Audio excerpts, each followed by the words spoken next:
Saudara-saudara yang terkasih, dimanapun Anda berada, selamat berjumpa lagi dengan channel saya, Ignatius Sutrisno. Kali ini saya akan membahas tentang Tuhan Yesua bukan Isa Al-Masih. Berikut sebelum saya terangkan lagi, kita tonton, kita simak video berikut. Tidak sedang menghina keyakinan suatu individu ataupun kelompok tertentu, Ini melainkan untuk menambah wawasan dan pengetahuan agar saling mengerti keadaan. Mayoritas umat muslim di seluruh dunia meyakini bahwa Nabi Isa yang ada dalam cerita Quran merupakan wujud dari Yesus Kristus yang telah diceritakan dan dinubuatkan oleh para nabi zaman Perjanjian Lama, yang terdapat dalam sebuah kitab yang dipercayai umat Kristiani sebagai kitab suci mereka, yakni Alkitab. Tetapi, apakah memang benar apa yang Quran ceritakan sebagai Nabi Isa itu adalah seorang Yesus?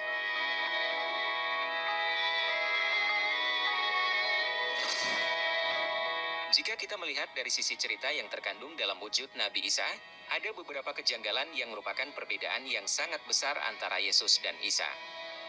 Mari kita lihat perbedaan-perbedaan itu. Perbedaan antara Isa dalam agama Islam dengan Yesus dalam agama Kristen, yang pertama adalah dalam hal tempat lahir. Isa dalam agama Islam, lahir di bawah pohon korma. Maryam ayat 23, rasa sakit ketika akan melahirkan, memaksanya bersandar pada pangkal pohon kurma. Sedangkan Yesus dalam agama Kristen, lahir di dalam palungan, atau tempat makan ternak. Lukas 2 ayat 12, dan inilah tandanya bagimu, kamu akan menjumpai seorang bayi dibungkus dengan lampin dan terbaring di dalam palungan. Nama orang tua Isa dalam agama Islam adalah Maryam. Maryam ayat 16, ceritakanlah kisah Maryam di dalam kitab, yaitu ketika dia mengasingkan diri dari keluarganya ke suatu tempat di sebelah timur. Dalam Al-Quran, Maryam adalah nama ibu Isa, sehingga ia digelari Isa putra Maryam. Sebagai manusia biasa, ada yang menganggap kalau Isa seharusnya punya ayah. Tetapi Al-Quran tidak menyebut nama ayah Nabi Isa. Sebutan Isa putra Maryam juga tidak biasa, karena yang disebut biasanya adalah nama ayah, bukan nama ibu. Maryam ayat 20, bagaimana aku mempunyai anak laki-laki, padahal tidak pernah ada seorang manusia yang menyentuhku, dan aku bukan seorang pelacur? Kalimat dalam ayat ini memang mengindikasikan bahwa Nabi Isa tidak memiliki ayah. Namun, kalimat ini hanya menggambarkan situasi kebingungannya Maryam, sehingga memunculkan pemikiran seperti itu. Sedangkan orang tua Yesus dalam agama Kristen disebut secara jelas, rinci, lengkap dengan silsilahnya. Yesus dalam agama Kristen adalah anak Yusuf dengan Maria, tetapi bukan anak biologis mereka.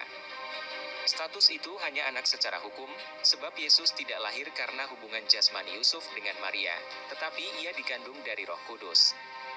Inilah yang menyebabkan pemahaman orang Kristen bahwa Yesus adalah anak Allah. Matius 1 ayat 24-25, sesudah bangun dari tidurnya, Yusuf berbuat seperti yang diperintahkan malaikat Tuhan itu kepadanya, ia mengambil Maria sebagai istrinya. Tetapi tidak bersetubuh dengan dia, sampai ia melahirkan anaknya laki-laki, dan Yusuf menamakan dia Yesus. Isa dalam agama Islam adalah putra Maryam, yang merupakan saudara dari Harun. Maryam ayat 28, wahai saudara perempuan Harun, ayahmu bukan seorang yang berperangai buruk, dan ibumu bukan seorang perempuan pesina. Nama Harun yang disebut dalam ayat ini, dianggap merujuk pada sosok Nabi Harun yang merupakan saudara Nabi Musa. Namun jika demikian, akan terjadi kerancuan garis waktu sejarah. Sebab, yang banyak diyakini, Maryam tak sezaman dengan Nabi Musa dan Nabi Harun. Biarlah para ulama berdebat masalah ini, mari kita lanjutkan dulu videonya. Menurut Alkitab Perjanjian Lama, Miriam saudara Harun dan Musa adalah perempuan yang hidup 1000 tahun sebelum Miriam ibu Yesus. Sedangkan dalam Kristen, Maryam ibu Yesus memiliki saudara bernama Elisabet, istri dari Zaharia. Namun kemungkinannya hanyalah saudara sepupu. Perbedaan antara Isa dalam agama Islam dengan Yesus dalam agama Kristen selanjutnya adalah dalam hal mukjizat bicara saat bayi. Isa dalam agama Islam membuat mukjizat dengan dapat berbicara ketika masih bayi. Maryam ayat 29-33, dia menunjuk kepadanya agar mereka bertanya. Mereka berkata, bagaimana kami berbicara dengan anak kecil yang masih dalam ayunan? Sedangkan Yesus dalam agama Kristen, tidak ada mujizat seperti itu. Ada yang mirip, tapi pada umur 12 tahun, berbincang-bincang dengan alim ulama di Bait Allah. Lukas 2 ayat 41-52, ketika Yesus telah berumur 12 tahun, pergilah mereka ke Yerusalem seperti yang lazim pada hari raya itu.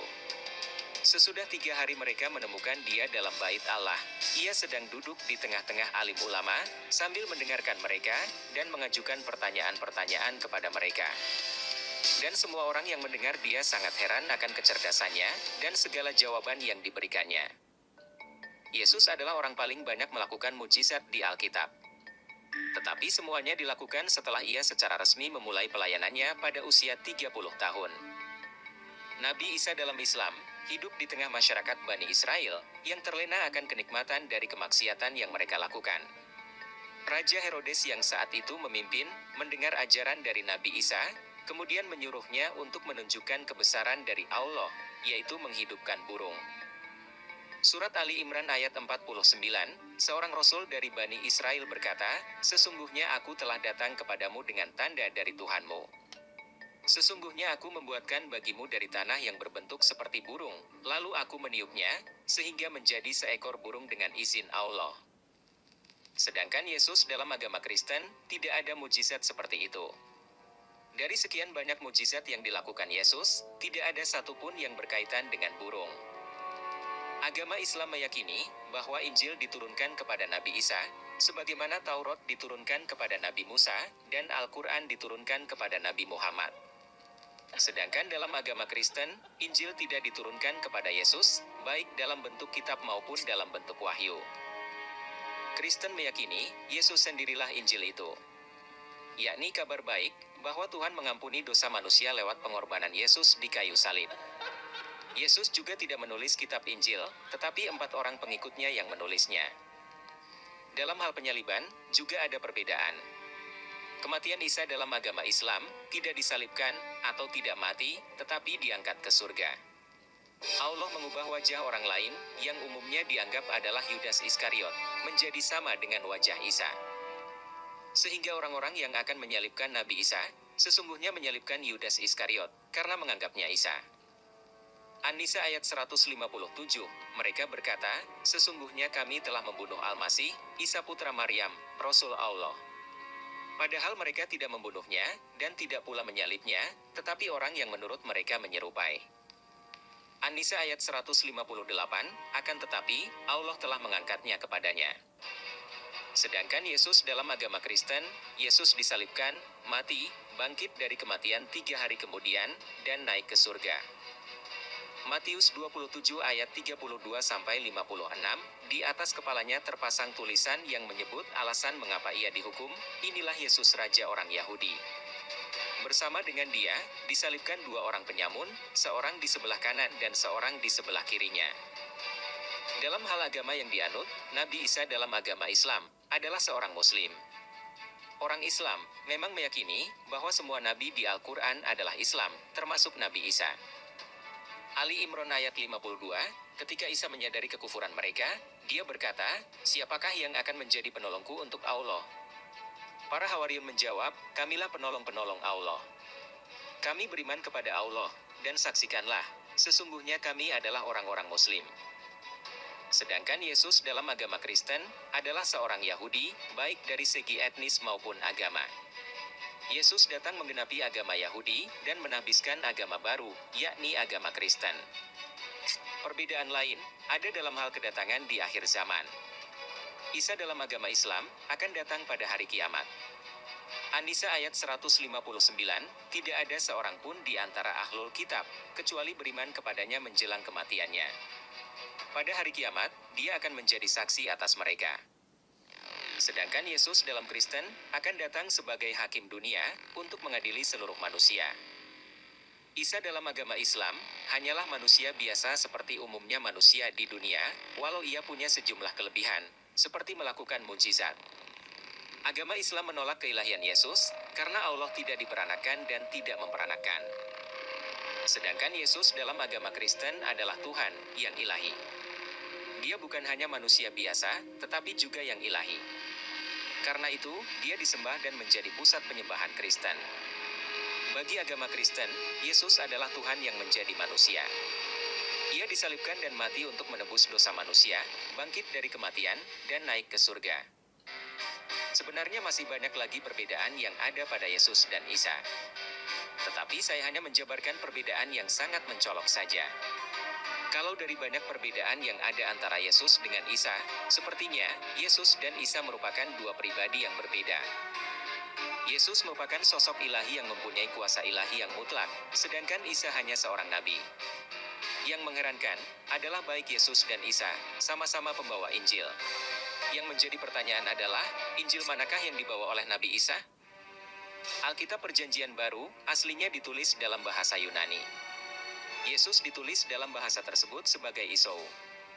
Karena Yesus adalah seorang pria, maka ditambah akhiran S, sehingga menjadi Isous. Sebenarnya, jarang yang mengetahui nama Ibrani dan Aram dari Yesus. Kesimpulan ini didapatkan dari nama Yeshua yang terdapat dalam Alkitab Perjanjian Lama berbahasa asli Ibrani, di mana nama tersebut berubah menjadi Isous, dikala Alkitab Perjanjian Lama tersebut ditranslate ke dalam bahasa Yunani. Penyebab inilah yang memunculkan kesimpulan bahwa Yesus bernama Ibrani dan Aram Yeshua, dengan nama panjang Yehoshua. Nama Ibrani dan Aramnya sama, karena di Yerusalem saat itu, bahasa sehari-hari mereka adalah Aram, dan bahasa keagamaan adalah Ibrani. Kesimpulannya balik ke masing-masing.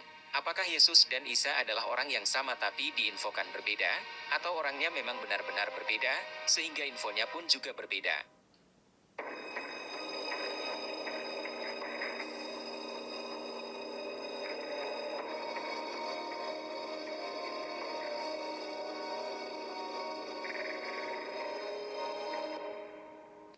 Sekarang waktunya GTW.